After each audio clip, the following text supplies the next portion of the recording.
ஏழாவது அத்தியாயத்திற்கு செல்வதற்கு முன் நாம் பார்த்து முடித்த ஆறாவது அத்தியாயத்தின் சாரத்தை இப்பொழுது பார்க்கின்றோம். இந்த சாந்தோக்கிய உபனிஷத்தில் முதல் 5 அத்தியாயங்கள் உபாசனைகளாக இருந்தன. அவைகளை சாரத்தை பார்த்து முடித்தோம். இந்த 6வது அத்தியாயம் மிக முக்கியமானதாகின்றது. காரணம், பிரசித்தமாக கூறி வருகின்ற தத்துவமசி என்கின்ற மகா வாக்கியம் இங்கு வருகின்றது. இதனுடைய 16 பகுதிகளையும் நாம் பார்த்து முடித்தோம். இப்பொழுது நாம் அவைகளை ஞாபகப்படுத்திக் கொள்கின்றோம். இந்த 16 பகுதியில் முதல் செக்ஷன், முதல் பகுதி கதையுடன் ஆரம்பம் ஆனது. அந்த கதையில் ஸ்வேதகேது என்கின்ற சிஷ்யன், பிறகு இங்கு உபதேசம் செய்கின்ற அவருடைய தந்தை குருவாக அறிமுகப்படுத்தப்பட்டது. ஸ்வேதகேதுவானவன் வேத அத்தியனத்தை முடித்து கர்வத்துடன் வருகின்றான். பிறகு தந்தை ஒரு கேள்வியை கேட்கின்றார். எதை அறிந்தால் அனைத்தும் அறிந்ததாகுமோ, எதை கேட்டால் அனைத்தும் கேட்டதாகுமோ, அதை நீ அறிந்தாயா என்று. பிறகு ஸ்வேதகேது தன்னுடைய கர்வத்தை உணர்ந்து அது என்ன ஆதேசம், அது என்ன உபதேசம் என்று கேட்கின்றான். அப்பொழுது ஒரு சந்தேகம் நமக்கு வரலாம். இங்கு பிரதிஜ்ஞை என்னவென்றால், ஏக விஞ்ஞானேன சர்வ விஞ்ஞானம். இதுதான் இந்த அத்தியாயத்தினுடைய மூலம். ஏக விஞ்ஞானேன சர்வ விஞ்ஞானம், அதனுடைய பொருள் நமக்கு தெரியும். ஒன்றை அறிந்தால் அனைத்தும் அறிந்ததாகும். ஒரு அறிவினால் அனைத்து அறிவும் அறியப்பட்டதாகும். ஏக விஞ்ஞானேன சர்வ விஞ்ஞானம். இதுதான் முதல் பகுதியினுடைய மைய கருத்து. முதல் செக்ஷனில் கதையை தொடர்ந்து நமக்கு கிடைக்கின்ற மைய கருத்து இதுதான். இப்போ இந்த இடத்தில் நமக்கு முதலில் சந்தேகமே வரும். அது எப்படி ஒன்றை பற்றிய ஞானத்தினால் அனைத்தை பற்றிய ஞானத்தையும் அடைய முடியும் என்ற சம்சயம் வரும்பொழுது, சந்தேகம் வரும்பொழுது, சில உதாகரணங்கள் மூலமாக அப்படி சம்பவிக்கலாம் என்று சம்சயத்திலிருந்து ஆசிரியர் சம்பாவனைக்கு எடுத்து செல்கிறார். சம்சயத்திற்கும் சம்பாவனைக்கும் உள்ள வேற்றுமை என்ன? சம்சயம் என்றால் அது எப்படி சம்பவிக்கும் என்ற சந்தேகம். சம்பாவனா என்றால் சம்பவிக்கலாம், அது ஏன் அப்படி நடக்கக்கூடாது என்று மனதில் சந்தேகத்திலிருந்து சம்பாவனைக்கு எடுத்து செல்கிறார். அப்படி எது நம்மை சந்தேகத்திலிருந்து சம்பாவனைக்கு எடுத்து செல்லும் என்றால் திருஷ்டாந்தக, உதாகரணம். இங்கு என்ன உதாகரணம் கொடுத்தார்? யதா சோம்ய ஏகேன மிருத்பிண்டேன சர்வம் மிருண்மயம் விஜ்ஞாதம் ஸ்யாத்.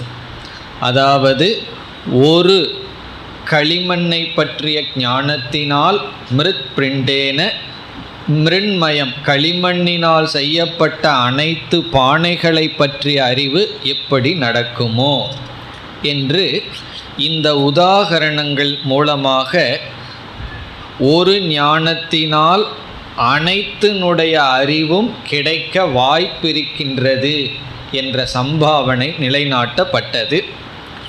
பிறகு நாம் அவ்வப்பொழுது இந்த 16 பகுதிகளிலுடைய முக்கியமான வாக்கியத்தை இப்பொழுது ஞாபகப்படுத்தி கொள்ள வேண்டும். அதில் இங்கு ஞாபகத்தில் வைக்க வேண்டிய வாக்கியம் வாச்சாரம்பணம் விகாரோ நாமதேயம். அதாவது காரண ரூபமாக இருக்கின்ற அந்த ஒன்று சத்தியம், அதிலிருந்து தோன்றிய விகாரங்கள் அவை மித்தியா. வாச்சாரம்பணம் விகாரக நாமதேயம். இந்த சொல் நம் மனதில் பதிய வேண்டும். அப்பொழுதுதான் இந்த அத்தியாயத்தை படிச்சிருக்கிறோம் என்பதனுடைய அர்த்தம். அதாவது களிமண் என்ற ஒன்றிலிருந்து உருவாக்கப்பட்ட பானைகள், அந்த பானைகள் எவை என்றால் அது வெறும் வாச்சாரம்பணம், அது வெறும் வாக்கினுடைய தோற்றம். பிறகு எது சத்தியம் என்றால் மிருத்திகா இத்தியேவ சத்தியம், அதனுடைய காரணம்தான் சத்தியம் என்ற கருத்து கூறப்பட்டது.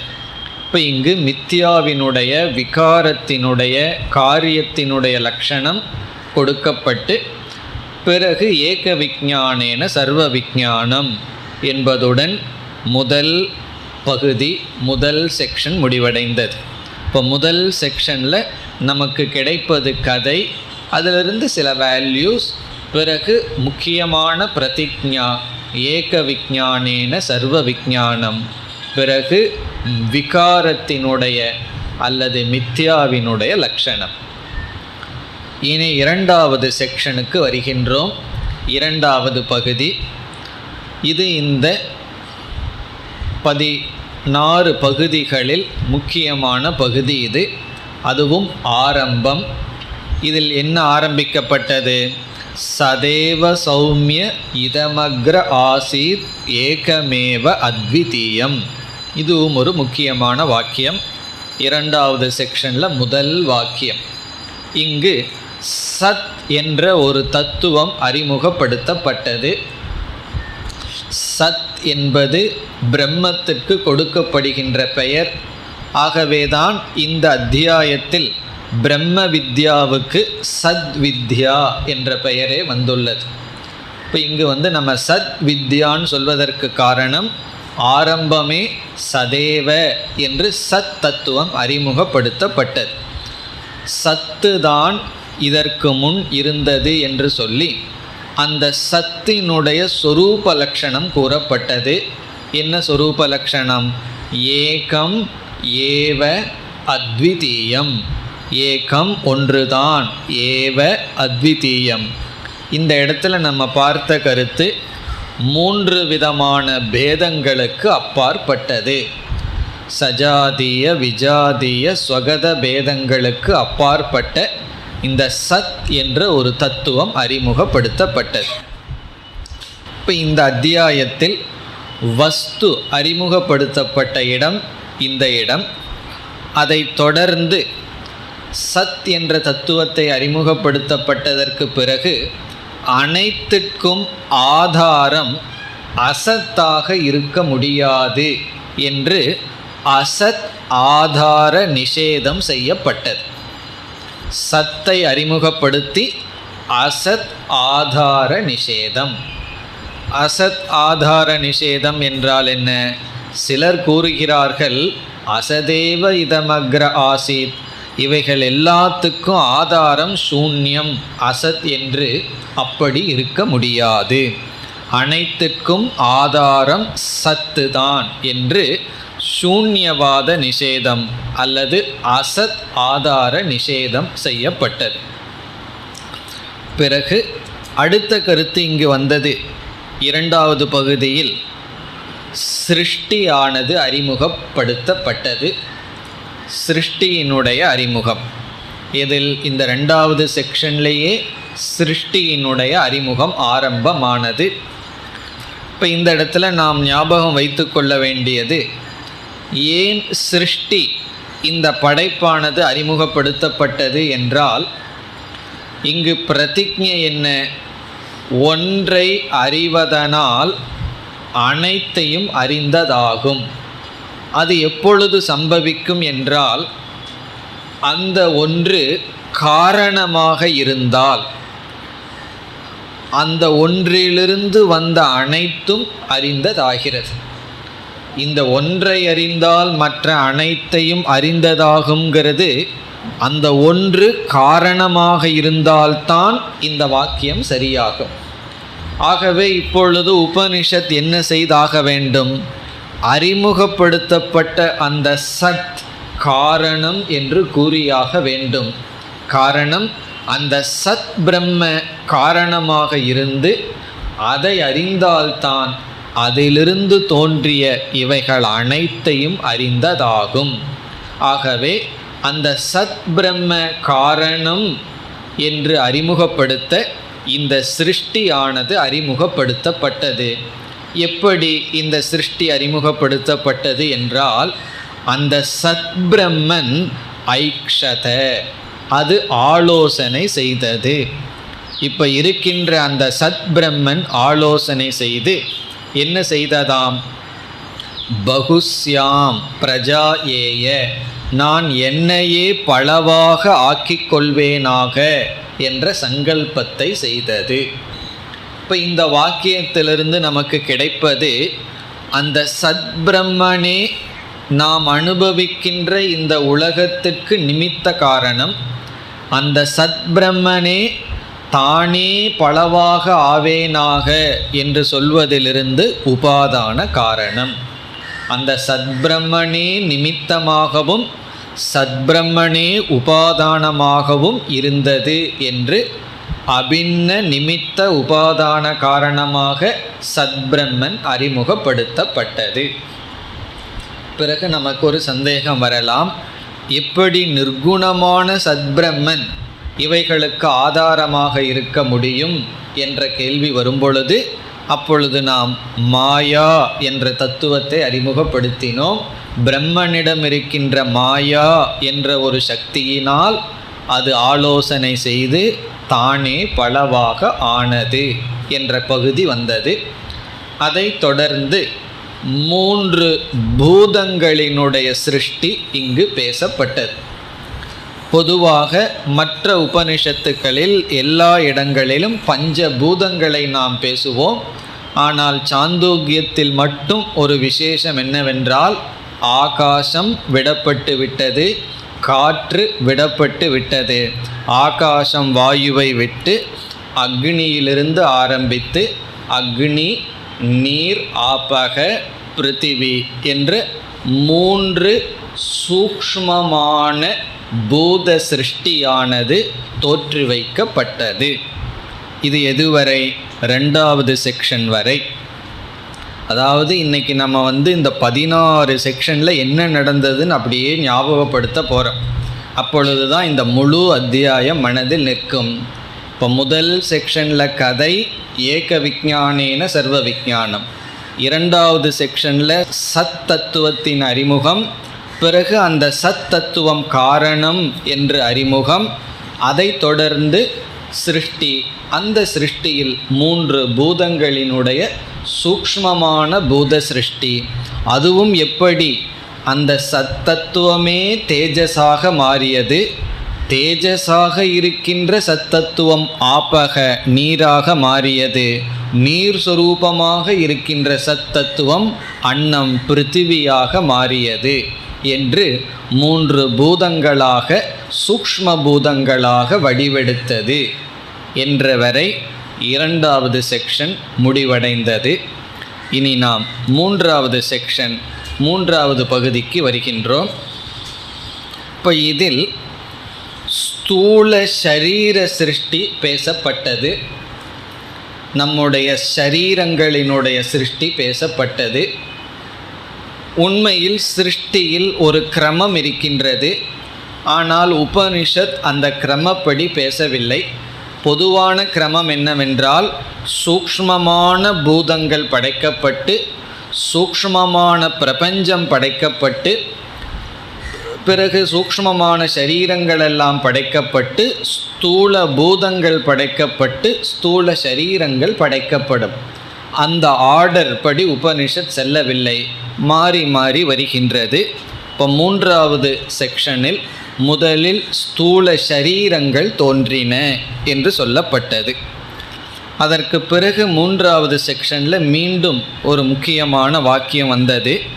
அது என்னவென்றால், அனேன ஜீவேன ஆத்மனா அனுப்பிரவிஷ்ய என்ற வாக்கியம்.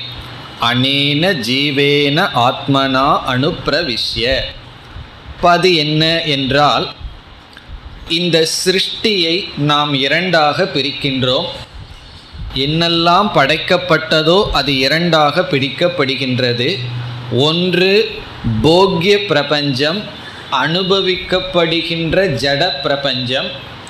இரண்டாவது போக்திரு பிரபஞ்சம், அனுபவிப்பவன், சேதன பிரபஞ்சம். அவனை நம்ம ஜீவன் என்று சொல்கின்றோம். அப்போ சிருஷ்டி இரண்டு பகுதி. ஒன்று ஜீவ சிருஷ்டி, இனி ஒன்று ஜெகத் சிருஷ்டி. ஜெகத் என்றால் அனுபவிக்கப்படுகின்ற ஜட சிருஷ்டி, ஜீவன் என்றால் அனுபவிப்பவன். இப்போ போக்தா போக்யம் என்ற சிருஷ்டி. சிருஷ்டின படைப்பு, அந்த படைப்பே இரண்டாக பிரிக்கப்பட்டுள்ளது. இதில் 3 பூதங்கள் படைக்கப்பட்டன அல்லது 5 பூதங்கள் தோன்றின என்பதெல்லாம் போக்ய பிரபஞ்சம், ஜெகத்தை பற்றிய கருத்து. இந்த இடத்தில் 3வது பகுதியில்தான் ஜீவ தத்துவமானது அறிமுகப்படுத்தப்படுகிறது. அதனால்தான் இங்கே எப்படி சொல்லப்பட்டது, அனேன ஆத்மனா, அந்த பிரம்மன் சிந்தித்ததாம், ஆத்மாவாக இருக்கின்ற நான் ஷரீரத்திற்குள் ஜீவனாக பிரவேசம் செய்வேன் ஆக. அதே சத்தத்துவம், அதே பிரம்ம தத்துவம் சிதாபாச ரூபமாக ஷரீரத்திற்குள் சென்று இந்த சிருஷ்டியில் ஒரு பகுதியை அறிவுடைய பகுதியாக மாற்றியது. அந்த அறிவுடைய பகுதியாக இருப்பவன் ஜீவன் என்று இன்ற 3வது செக்ஷனில் வந்த 2வது கருத்து போக்திரு சிருஷ்டி அல்லது ஜீவ சிருஷ்டிகி அல்லது சிதாபாச வியாப்திகி. இந்த ஜடமான சரீரத்திற்குள்ள சைத்தன்யத்தினுடைய பிரதிபிம்பத்தினுடைய வியாப்தி பேசப்பட்டது. அதுவும் ஒரு முக்கியமான அம்சம். பிறகு அதை தொடர்ந்து 3வது செக்ஷனில் திரிவித்கரணம் நடைபெற்றது. திரிவித்கரணம்னா ஞாபகம் விட்டதோ, எப்படி நம்ம பஞ்சீகரணம் என்று தாமசமான சூக்ஷ்மமான பஞ்சபூதங்கள் ஒன்றோடு ஒன்று கலந்து ஸ்தூலமான அனுபவிக்கின்ற பஞ்சபூதங்களாக மாறினவோ, அதே போல 3 பூதங்கள் படைக்கப்பட்டதனால் சூக்ஷ்மமான பூதங்கள் ஒரு விகிதத்தில் கலக்கும் பொழுது நாம் அனுபவிக்கின்ற இந்த ஸ்தூல பூதங்கள் தோன்றின. அந்த திரிவித்கரணம் கூறப்பட்டது. இது 3வது செக்ஷனினுடைய சாரம். இப்போ 3வது பகுதியில் ஸ்தூல சரீர சிருஷ்டி, ஜீவாத்மாவினுடைய சிருஷ்டி, திரிவித்கரணம் இவைகளெல்லாம் வந்தன.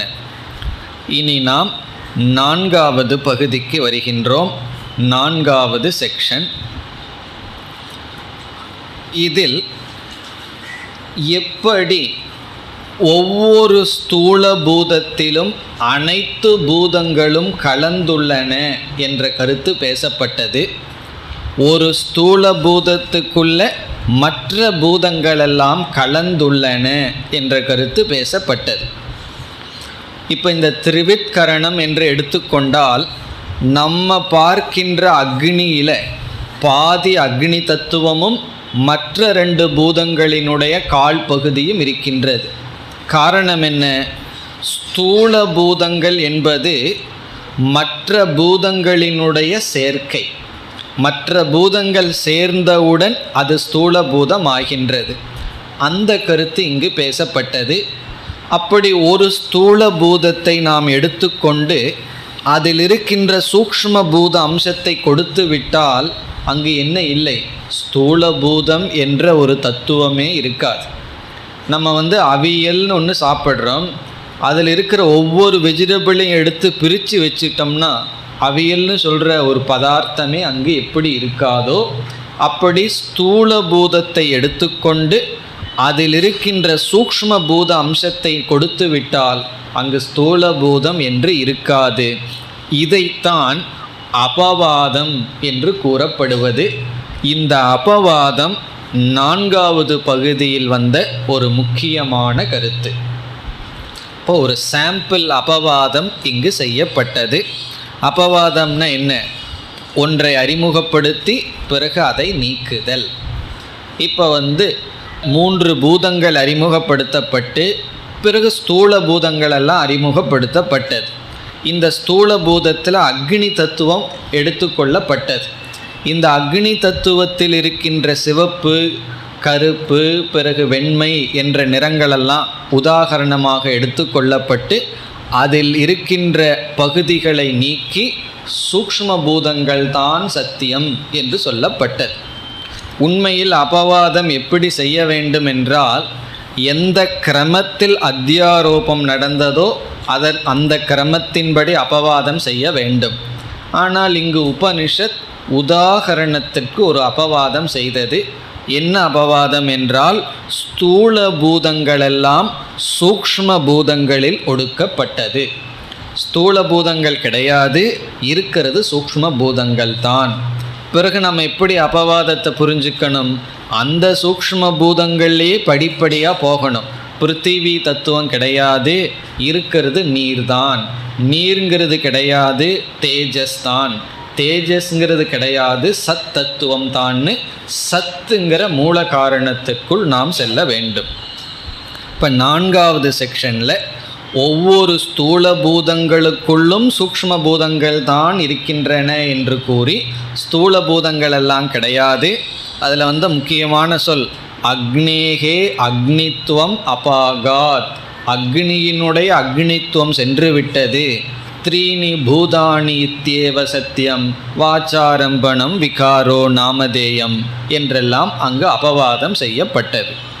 இப்போ இதோடு 4வது செக்ஷன் முடிவடைகின்றது.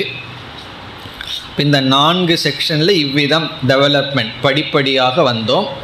இனி 5, 6, 7 இந்த 3 செக்ஷன், இந்த 3லேயும் ஸ்தூல சூக்ஷ்ம சரீர சிருஷ்டியானது மீண்டும் பேசப்பட்டது. இந்த 3 செக்ஷன்லேயும் நம்ம என்ன சொல்லலாம்? ஆத்தியாத்மிக சிருஷ்டி என்று கூறலாம்.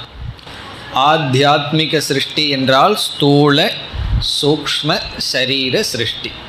அப்படியே காரண சரீர சிருஷ்டி என்று சொல்லிவிடக்கூடாது. காரண சரீரம் சிருஷ்டிக்கப்படவில்லை, அது அனாதி.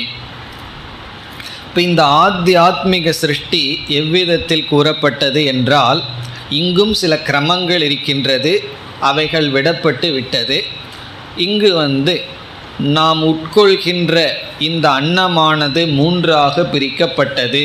அதெல்லாம் ஞாபகம் இருக்கோ? 3 விதமாக அன்னம் பிரிக்கப்பட்டு எது எது எங்கெங்கு செல்லும் என்றெல்லாம் சொல்லப்பட்டது.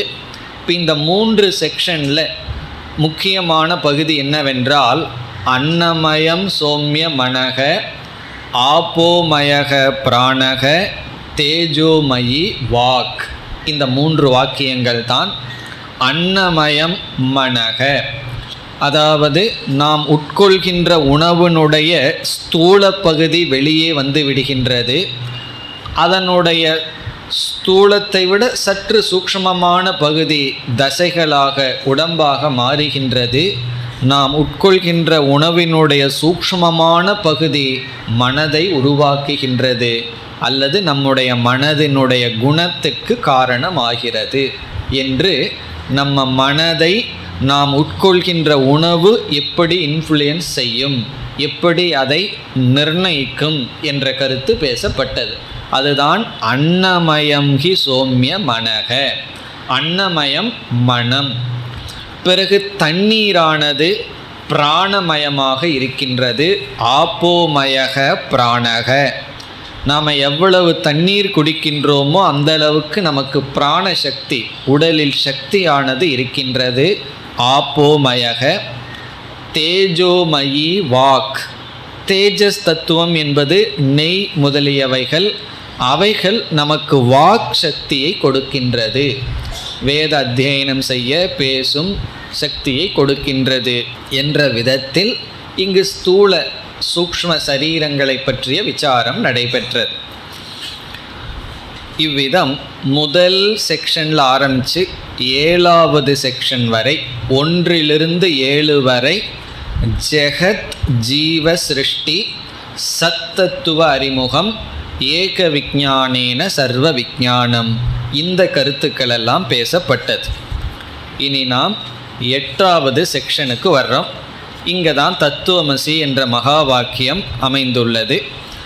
இந்த 8வது பகுதியிலிருந்து தத்துவமசிங்கிற மகா வாக்கியம் 9 முறை வந்தது என்பதை நாம் பார்த்தோம். இப்போ இதில் எப்படி விசாரம் நடைபெற்றது என்பதை இப்பொழுது ஞாபகப்படுத்தி கொள்ளலாம். இந்த 8வது பகுதியில் ஆரம்பத்தில் சுஷுப்தி விசாரம் செய்யப்பட்டு ஜீவஸ்வரூபம் நிர்ணயம் செய்யப்பட்டது. இந்த ஜீவாத்மா சொரூபத்தை நிர்ணயம் செய்ய பல விசாரங்கள் இருக்கின்றன. பஞ்ச கோஷ விவேகம் செய்யலாம், 3 சரீரத்ரய விசாரம் செய்யலாம், அவஸ்தாத்ரய விசாரம் செய்யலாம். ஆனால் இந்த இடத்தில் சுஷுப்தி என்ற ஒரு அவஸ்தையை எடுத்துக்கொண்டு அதன் மூலமாக ஜீவஸ்வரூபம் நிர்ணயம் செய்யப்பட்டது. அது எப்படி செய்யப்பட்டது என்றால், நம்ம பொதுவாக என்ன சொல்லுவோம், ஒரு ஜீவன் ஆழ்ந்த உறக்கத்தில் அஞ்ஞானமாகிய காரண சரீரத்தில் இருக்கின்றான் என்று சொல்வோம். ஆனால் இந்த இடத்தில் உபனிஷத் என்ன சொன்னது என்றால், சதா சோம்ய ததா சம்பன்னோ பவதி. ததா ஆழ்ந்த உறக்கத்தில் சதா சம்பன்னக பவதி, சத்ஸ்வரூபத்துடன் அவன் ஐக்கியம் ஆகின்றான். பொதுவாக தூக்கத்தில் நம்ம எங்கே போவோம்னு சொல்லுவோம், தூக்கத்தில் நான் அறியாமைக்குள் சென்றேன்னு சொல்லுவோம். ஆனால் இந்த இடத்துல உபனிஷத் சத்பிரம்மனிடம் அந்த ஜீவன் சென்று வருகின்றான் என்று சொல்லப்பட்டது. அது எப்படி என்ற கருத்தெல்லாம் நம்ம பார்த்தோம். காரணம் என்னவென்றால், காரண சரீரம்ங்கிற இடத்துல சம்சாரம் கிடையாது. நம்ம பிரம்மத்திடமிருந்தால் எவ்வளவு ஆனந்தமாக இருக்கிறோமோ அதே ஆனந்தம் இதில் இருக்கும், ஆழ்ந்த உறக்கத்தில் இருக்கின்றோம். பிறகு காரண சரீரம்ங்கிறது ஒரு நிழல் போல. நான் நிழலில் நிற்கிறேன்னு சொன்னால் உண்மையிலேயே தரையில் தான் நிற்கின்றேன். இப்போ தரையில் நம்ம நின்றுட்டு இவ்வளவு நேரம் வெயிலில் நின்றுட்டு இருந்தேன், இப்போ நிழலில் நிற்கின்றேன்னு சொன்னால் உண்மையிலேயே நம்ம எங்கே நிற்கிறோம், மீண்டும் தரையில் தான் நிற்கிறோம். அதே போல் அந்த நிழல் போல இந்த காரண சரீரம், அந்த காரண சரீரமே பிரம்மத்தை சார்ந்திருக்கு, அது மேலே ஜீவன் இருக்கிறது, அந்த சத்தில் இருப்பதற்கு சமம் என்று சுஷுப்தி விசாரத்தின் மூலமாக ஜீவனுடைய சொரூபம் சத், காரணம் அதில் தான் அவன் இருக்கின்றான் என்று சொல்லப்பட்டது. பிறகு அடுத்த ஒரு முக்கியமான வாக்கியம், பிராணபந்தனம் ஹி சோம்ய மனக. பிராணபந்தனம் மனக, பிராணகங்கிற சொல் இங்கே சத் பிரம்மத்தை குறிக்கின்றது. மனக ஜீவன் பிராணனை அல்லது சத்தை சார்ந்து சத் சுரூபமாக இருக்கின்றான். அதற்கு என்ன உதாகரணம் கொடுக்கப்பட்டது, ஒரு பறவையானது ஒரு பெரிய நூலில் கட்டப்பட்டிருக்கின்றது. அந்த பறவை பல இடங்களுக்கு செல்ல பார்க்கின்றது, செல்ல முடியாமல் இறுதியில் கட்டுப்பட்ட இடத்துக்கே விடுகின்றது. அல்லது ஒரு கப்பலில் பறவை சென்று விட்டது, அது பல இடங்களுக்கு சுற்றி பார்க்கின்றது, இறுதியில் தன்னுடைய யதார்த்த ஸ்தானத்திற்குத்தான் வந்தாக வேண்டும். அப்படி இந்த ஜீவன் தன்னுடைய சுரூபத்தை விட்டு ஜாகிரத் சொப்பன அவஸ்தையில் எங்கெங்கோ செல்கின்றான். பிறகு தன்னுடைய சுரூபத்தில் இல்லாத காரணத்தினால் அவன் என்ன ஆகின்றான், தன்னுடைய சுரூபத்தை இழந்து சோர்வடைந்து மீண்டும் அவன் சத்துக்கே வருகின்றான், சுஷுப்திக்கு பிரம்மனிடம் வருகின்றான் என்று ஜீவனுடைய ஆශ්ரயம், ஜீவனுடைய சொரூபம் சத் பிரம்ம என்று சொல்லப்பட்டது. இந்த பிரபஞ்சத்தினுடைய சொரூபமும் சத்து தான், ஜீவனுடைய சொரூபமும் சத் என்று இங்கு இந்த சுஷுப்தியின் துணை கொண்டு இந்த விசாரம் மேற்கொள்ளப்பட்டது. இனி அடுத்த கருத்து இந்த 8வது பகுதியில் பேசப்பட்டது, ஜீவனுடைய சரீரம் எதனால் செய்யப்பட்டது என்றால், இந்த உபனிஷத் படி 3 பூதங்கள், அந்த 3 பூதங்களினுடைய சாரமும் அல்லது அதிஷ்டானமும் சத் பிரம்மன்தான் என்று ஜீவனுடைய ஆத்மஸ்வரூபம் சத்பிரம்ம, ஜீவனுடைய அனாத்மாவும் ஒடுங்குகின்ற இடம் சத்பிரம்ம என்ற கருத்து சொல்லப்பட்டது. அது எப்படி சொல்லப்பட்டது என்றால், நம்முடைய 2 அனுபவங்கள் எடுத்துக்கொள்ளப்பட்டது. ஒன்று அசனாயா, இனி ஒன்று பிபாசா. இந்த சொல் சொன்னவுடன் ஞாபகம் வருகிறதோ? தாகம் என்ற இந்த 2 தத்துவங்கள் எடுத்துக்கொள்ளப்பட்டு நமக்கு என்ன நிலைநாட்டப்பட்டது என்றால், அனைத்து பூதங்களும் மீண்டும் சத்தில்தான் ஒடுங்குகின்றது. எப்படி? அசனாயா என்ற தத்துவத்தில் அன்னம் காரியம், ஜலம் காரணம் என்று நிலைநாட்டப்பட்டது. தண்ணீர்தான் காரணம், அன்னமானது காரியம்.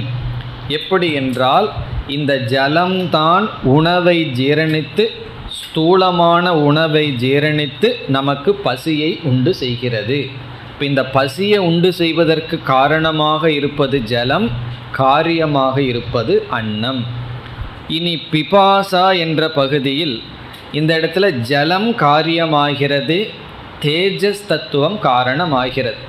ஏன் தாகம் வருகிறது?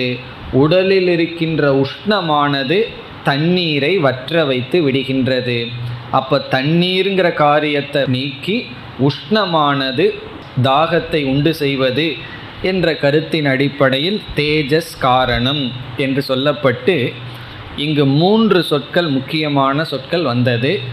சன்மூலாகா, சதாயதனாகா, சத் பிரதிஷ்டாகா.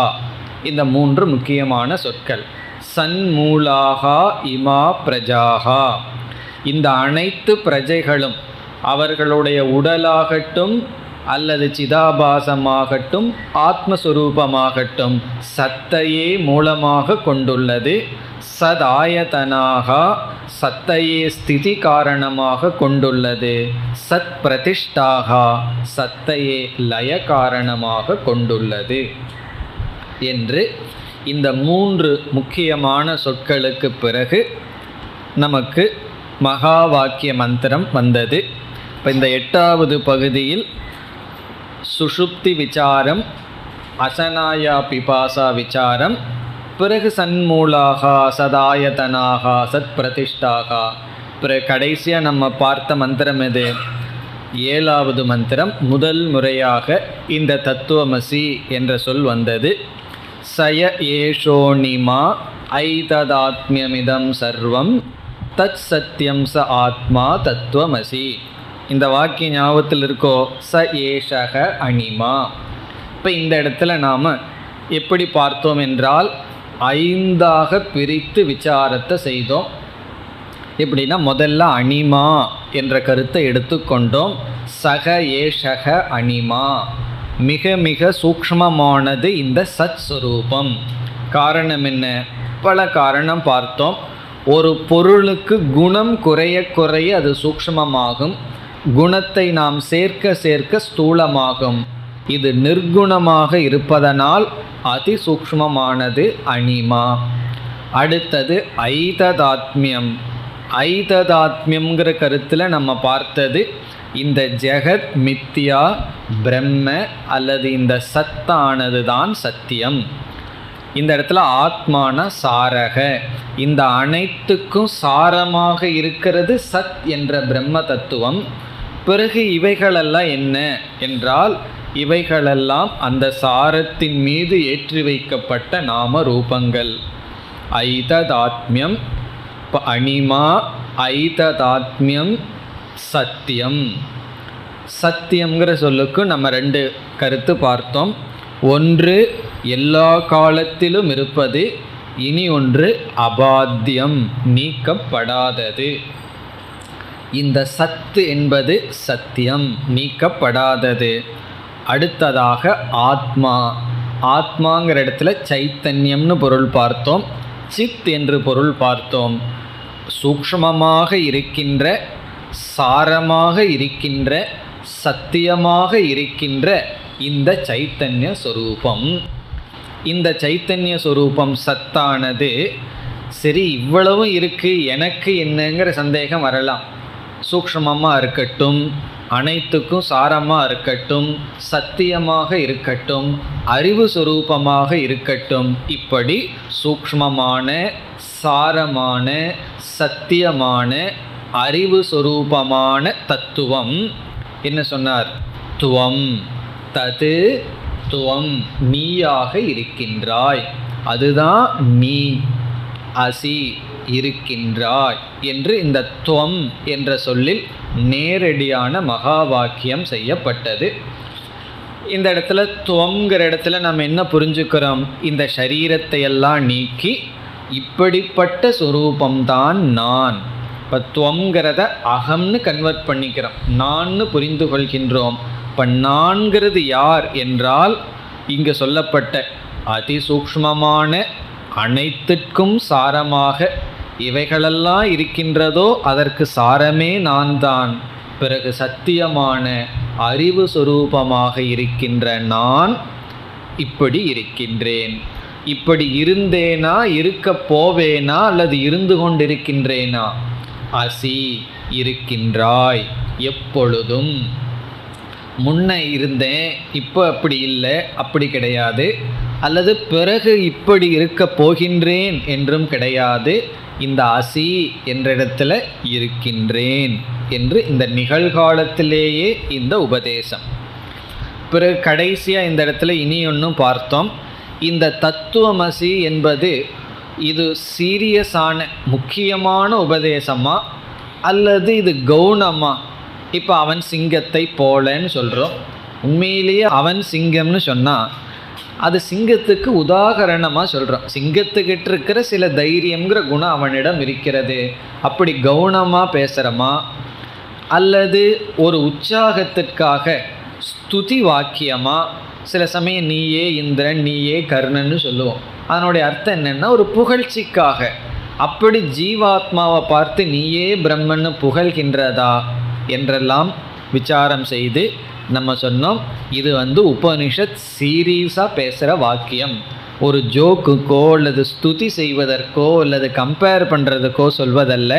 காரணம், இந்த வாக்கியத்திற்காகத்தான் அனைத்து உபனிஷத்துக்களும் உருவாக்கப்பட்டது என்று இந்த தத்துவமசி தாத்பரிய வாக்கியம்னு பார்த்தோம். சுருக்கமாக சொன்ன என்ன தாத்பரிய வாக்கியம்? தாத்பரிய வாக்கியம்னா முக்கிய வாக்கியம். அதனால தான் மகா வாக்கியம்னே பெயர். மகா வாக்கியம்னா பெரிய வாக்கியம்னு அர்த்தம் அல்ல. மகா வாக்கியம் என்பதற்கு ரெண்டு பொருள் இருக்குது. ஒன்று மகா பிரயோஜனவத் வாக்கியம், பெரிய பிரயோஜனத்தை கொடுக்குற ஸ்டேட்மெண்ட் இது. இப்போ கர்ணனிடம் குந்தி தேவியானவள் நான் தான் உன்னுடைய தாய்னு சொன்னாலே அந்த ஒரு வாக்கியம்தான் கர்ணனுக்கு மகா வாக்கியம். காரணம் என்ன? எல்லா துயரத்தையும் அழிக்கிற ஒரே ஒரு வாக்கியம் அது. மற்ற எத்தனை வாக்கியத்தை அவன் கேட்டிருந்தாலும் அவனுடைய துயரம் நீங்கவில்லை. நான் உன்னுடைய தாய்ங்கிற வாக்கியம் அவனுக்கு மகா வாக்கியம். காரணம், அதனால தான் அவ்வளவு துயரப்பட்டு கொண்டிருந்தான். அப்படி மகத் பிரயோஜனவத் வாக்கியம் அல்லது தாத்பரிய வாக்கியம், அதுதான் முக்கிய வாக்கியம். மீதி வாக்கியமெல்லாம் இந்த வாக்கியத்தை புரிந்து கொள்கின்ற வாக்கியம், புரிந்து கொள்வதற்காக உருவாக்கப்பட்ட வாக்கியம் என்று அந்த மகா வாக்கிய விசாரத்தை நாம் முடித்தோம். இதோடு 8வது செக்ஷன் பகுதி முடிவடைகின்றது. இனி 9வது செக்ஷன்லிருந்து 16வது கடைசி செக்ஷன் வரைக்கும் நம்ம எப்படி பார்த்துட்டு வந்தோம்? ஒவ்வொரு பகுதிகளிலும் ஒவ்வொரு திருஷ்டாந்தம், ஒவ்வொரு உதாகரணம். அந்த ஒவ்வொரு உதாகரணத்திலிருந்து ஒவ்வொரு சந்தேகமானது நீக்கப்பட்டது அல்லது ஒவ்வொரு கருத்தானது நமக்கு கொடுக்கப்பட்டது. இப்பொழுது நாம் ஒவ்வொரு செக்ஷனில் இருக்கிற என்ன உதாகரணம், அதிலிருந்து என்ன கருத்தை நாம் தெரிந்து கொண்டோம் என்பதை சுருக்கமாக பார்க்கலாம். 9வது செக்ஷன் மது திருஷ்டாந்தக. முதல்ல திருஷ்டாந்தம் என்னன்னு பார்த்துட்டு பிறகு அதிலிருந்து என்ன கருத்தை நாம் தெரிந்து கொண்டோம்னு பார்க்கலாம்.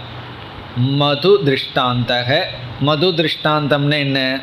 தேன் உதாகரணம். மது திருஷ்டாந்தம்னு சொன்னாவே உங்களுக்கு ஞாபகம் வந்துடும். அதாவது தேனீக்கள் விதவிதமான மலர்களிலிருந்து தேனை கொண்டு வந்து ஒரு இடத்துல சேர்க்குது. சேர்ந்ததற்கு பிறகு அந்த தேன் நான் இந்த மலர்லிருந்து வந்தேன், நான் இந்த மலர்லிருந்து வந்தேங்கிற அறிவு இல்லை. அதற்கு முன்னாடி இருக்கும், நான் தாமரை இலையில் இருக்கிறேன், நான் இந்த மலரில் இருக்கின்றேன் என்று. ஆனால் அது சேர்ந்தவுடன் விவேகம் இல்லை. அது உதாகரணம்.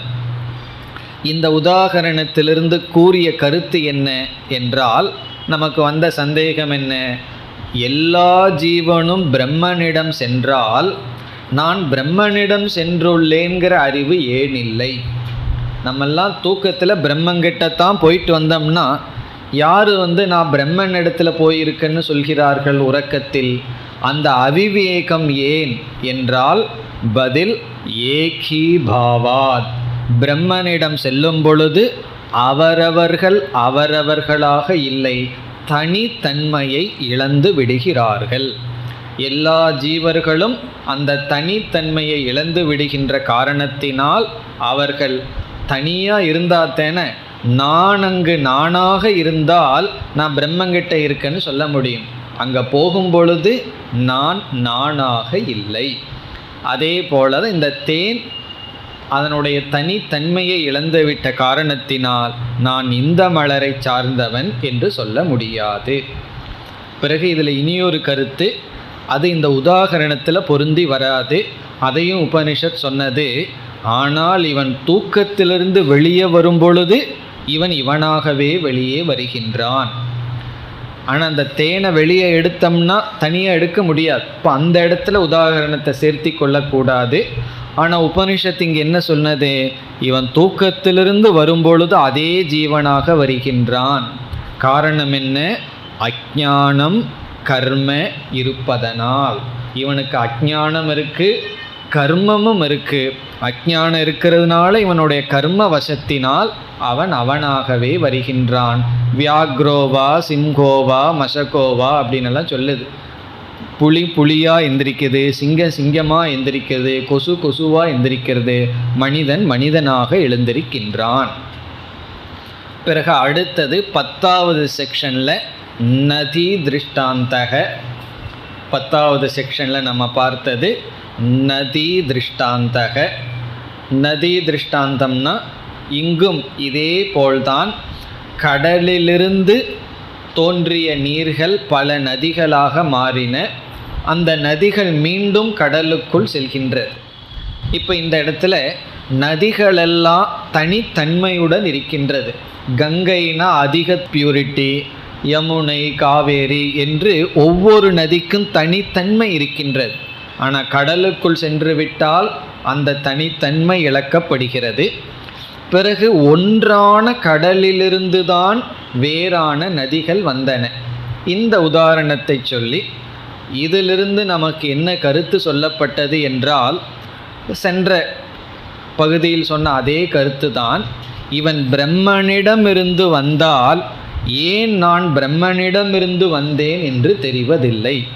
முன்ன ஏன் பிரம்மனுக்குள்ளே போனேன்னு தெரியல, இப்போ ஏன் பிரம்மனிடமிருந்து வந்தேன் என்று தெரியவில்லை என்றால், அங்கும் நாம் அதே பதில்தான் சொல்கின்றோம். பிரம்மனிடம் இருக்கும் பொழுது தனித்தன்மையை இழந்துள்ளான், வெளியே வந்தவுடன் அது அவனுக்கு தெரியவில்லை. இப்போ இந்த மது திருஷ்டாந்தம் நதி திருஷ்டாந்தம் கிட்டத்தட்ட ஒரே ஒரு கருத்தை தான் கூறுகின்றது. இனி 11வது செக்ஷன், 11வது பகுதியில் விருக்ஷேத திருஷ்டாந்தக. விருக்ஷேதம் என்றால் மரத்தை வெட்டுதல், விருக்ஷேதகன வெட்டுதல். விருக்ஷேத திருஷ்டாந்தம்னா மரத்தை வெற்ற உதாகரணம். அதாவது குரு என்ன சொன்னார்? மரத்தினுடைய மேல் பகுதியை வெட்டிப்பார், அதனுடைய நடுப்பகுதியை வெட்டு, அதனுடைய மூலத்தை வெட்டுன்னு சொன்னால் அதிலிருந்து அந்த ரசமானது விழுகும். அதிலிருந்து அந்த ஒரு ரசம் மரத்திலிருந்து நமக்கு கிடைக்கும். பிறகு எந்த பகுதி காய்ந்து விட்டதோ அந்த பகுதியை வெட்டினோம்னா ரசம் வராது. இதுதான் உதாகரணம். இதிலிருந்து என்ன சொல்லப்பட்டது என்றால், அந்த மரத்தில் இருக்கிற ஜீவன் முழு பகுதியில் அபிமானம் வைத்துள்ளான். எந்த பகுதியில் அந்த மரத்தில் இருக்கிற ஜீவன் அபிமானத்தை நீக்கிட்டானோ அந்த பகுதி, அந்த கிளையானது காய்ந்து விடுகிறது. இப்போ ஒரு மரத்தில் ஒரு இடத்துல காஞ்சிருக்குன்னு சொன்னால் அந்த இடத்துல வெட்டினோம்னா ரசம் வராது, உயிரோட்டம் அங்கு நமக்கு தெரியாது. அதிலிருந்து என்ன புரிஞ்சுக்கிறோம்? அந்த மரத்தில் இருக்கிற ஜீவன் அந்த பகுதியில் இருக்கின்ற அபிமானத்தை எடுத்து விட்டான். இது உதாகரணம். இதிலிருந்து என்ன கருத்து என்றால் ஜீவ அனுவர்த்தனம். ஷரீரம் போனாலும் ஜீவன் தொடர்கின்றான் என்ற கருத்து இங்கு சொல்லப்பட்டது. இப்போ ஜீவ அனுவர்த்தனம், ஜீவ அனுவர்த்தனம் என்பது ஜீவன் அபிமானம் வைக்கும் பொழுது அந்த இடத்தில் ஒரு லைஃப், உயிர் இருக்கின்றது. ஜீவன் அபிமானத்தை எடுத்து விட்டால் அது மரணத்தை அடைகின்றது. இப்போ இந்த சரீரம் உயிரோட எவ்வளவு நாள் இருக்கும்னா, ஜீவன் அபிமானம் வச்சிருக்கிற வரைக்கும் இருக்கும். ஜீவன் சரீரத்திலிருந்து அபிமானத்தை எடுத்து விட்டால் சரீரம் நாசத்தை அடைகின்றது, ஜீவன் நாசத்தை அடைவதில்லை. ஜீவாபேதம் வாவ மிரியதே, அது ஒரு பிரசித்தமான வாக்கியம். அங்கு ஜீவ அபேதம் மிரியதே ந ஜீவக, ஜீவனால் விடப்பட்டது நாசத்தை அடைகிறது, ஆனால் ஜீவன் நாசத்தை அடைவதில்லை என்று ஜீவ தத்துவத்தினுடைய தொடர்ச்சி. இது ஏன் இங்கு சொல்ல வேண்டும் என்றால், சரீரம் போனால் ஜீவன் போயிட்டான்னு நினைக்கிறோம். இப்போ சரீர நாச ஜீவநாசமான சந்தேகம் வரும் பொழுது உடல் நாசம் ஜீவனுடைய நாசம் அல்ல. இனி அடுத்த கருத்து 12வது செக்ஷனில் பீஜ திருஷ்டாந்தக. பீஜ திருஷ்டாந்தக, பீஜம்னா விதை, விதை உதாகரணம். ஞாபகம் வந்துடுதோ? விதை உதாகரணம்னு என்ன? நெக்ரோத பலம் ஆகர, அதாவது ஆலமரத்தினுடைய விதையை பழத்தை கொண்டு வான்னு சொன்னார். சிஷ்யன் உடனே கொண்டு வந்தான். அதை உடைச்சி பாருனார். உடைச்சா என்ன இருக்குன்னா பல விதைகள் இருக்கின்றது என்று சொன்னான். அது ஒரு சிறிய விதையை எடுத்து அதை உடைச்சி பாருனா உடனே சிஷ்யன் உடைத்தான். உள்ள என்ன இருக்குன்னா ஒன்றுமே இல்லை என்றான். பிறகு குரு என்ன சொன்னார்? இந்த சிறிய விதையிலிருந்து தான் மகான் நெக்ரோதக திஷ்டதி, இந்த பெரிய ஆலமரமானது நிற்கின்றது. அப்போ இந்த சிறிய விதை காரணம், இப்பொழுது பார்க்கின்ற இந்த பெரிய மரமானது காரியம் என்ற உதாகரணம். இப்போ இந்த உதாகரணத்திலிருந்து என்ன கருத்து கூறப்பட்டது என்றால், சூக்ஷ்மமான தத்துவத்திலிருந்து இந்த ஸ்தூலமான சிருஷ்டியானது காரியமாக வந்துள்ளது. எப்படி என்றால், பொதுவாக காரியத்துக்கும் காரணத்திற்கும் சமான குணத்தை நம்ம பார்க்கறது வழக்கம். நகைகளெல்லாம் தங்கத்தில் செஞ்சிருந்தா நகைகள்ங்கிற தங்கம்ங்கிற காரியத்தை பார்த்துட்டு காரணம் தங்கம்னு முடிவு பண்ணுறோம். இப்போ தங்கம், தங்கத்தினுடைய நகைகள். அப்படி ஸ்தூலமான இந்த உலகம் எப்படி நிர்குணமான சூக்ஷ்மமான பிரம்மனிடமிருந்து வர முடியும்? ஸ்தூலத்திலிருந்து ஸ்தூலம் வரலாம், சூக்ஷ்மத்திலிருந்து சூக்ஷ்மம் வரலாமே தவிர எப்படி இந்த குணத்துடன் கூடிய உலகம் குணமற்ற பிரம்மத்திடமிருந்து வர முடியும்? அந்த சந்தேகத்திற்குத்தான் இந்த உதாகரணம். எப்படின்னா, இந்த சிறிய விதைக்குள்ளே என்ன இருந்தது? ஒன்றுமே இல்லை.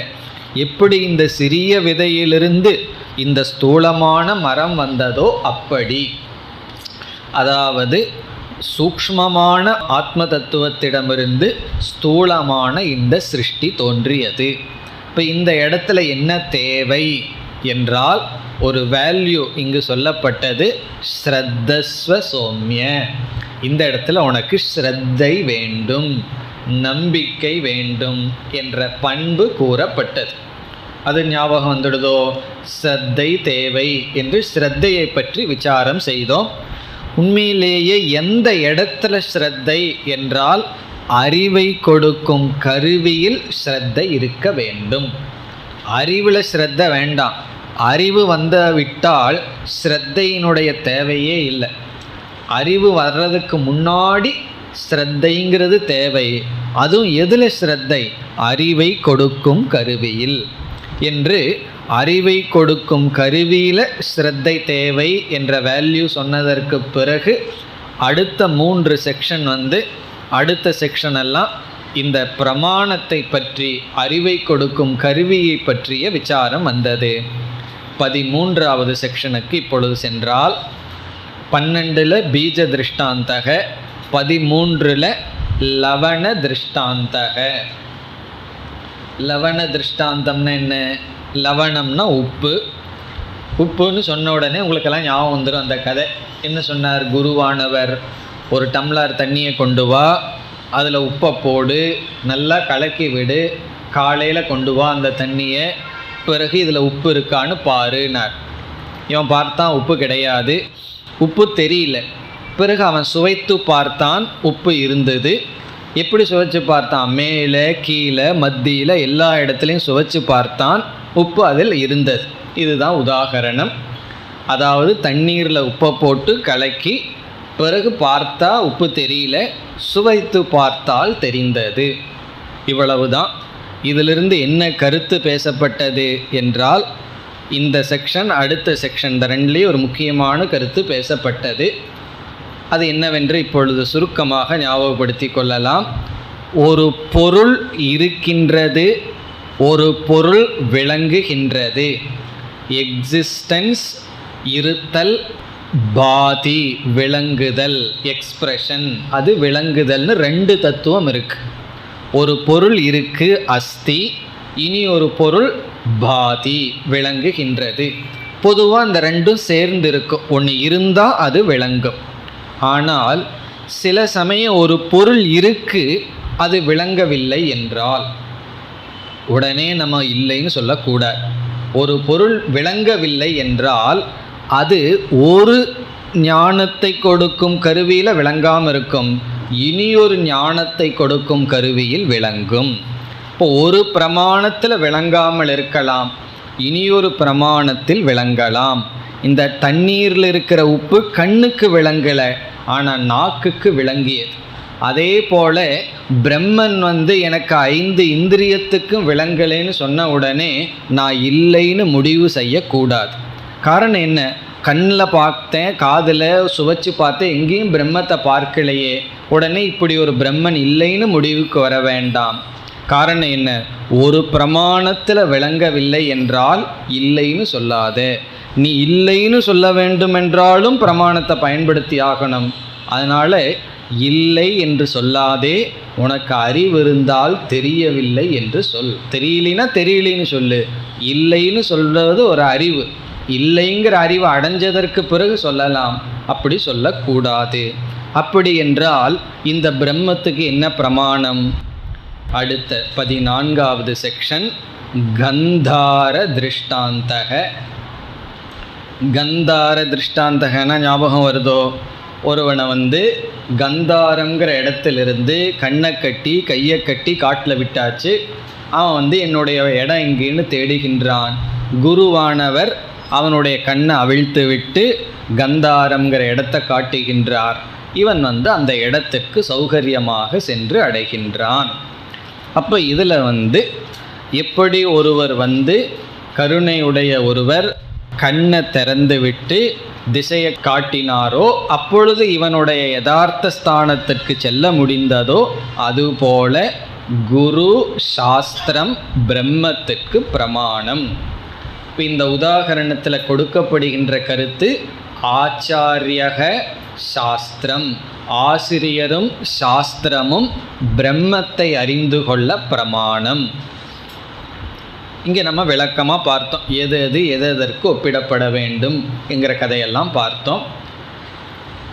இனி 15வது செக்ஷனில் முமூர்ஷு திருஷ்டாந்தக.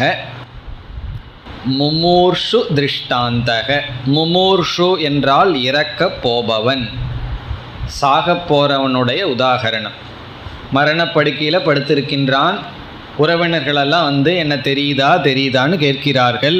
இவனுக்கு எவ்வளோ நாள் தெரியுதுன்னா, இவனுடைய வாக் மனசில் ஒடுங்காத வரைக்கும், பிராணன் ஒடுங்காத வரைக்கும் தெரியுதுங்கிறான்.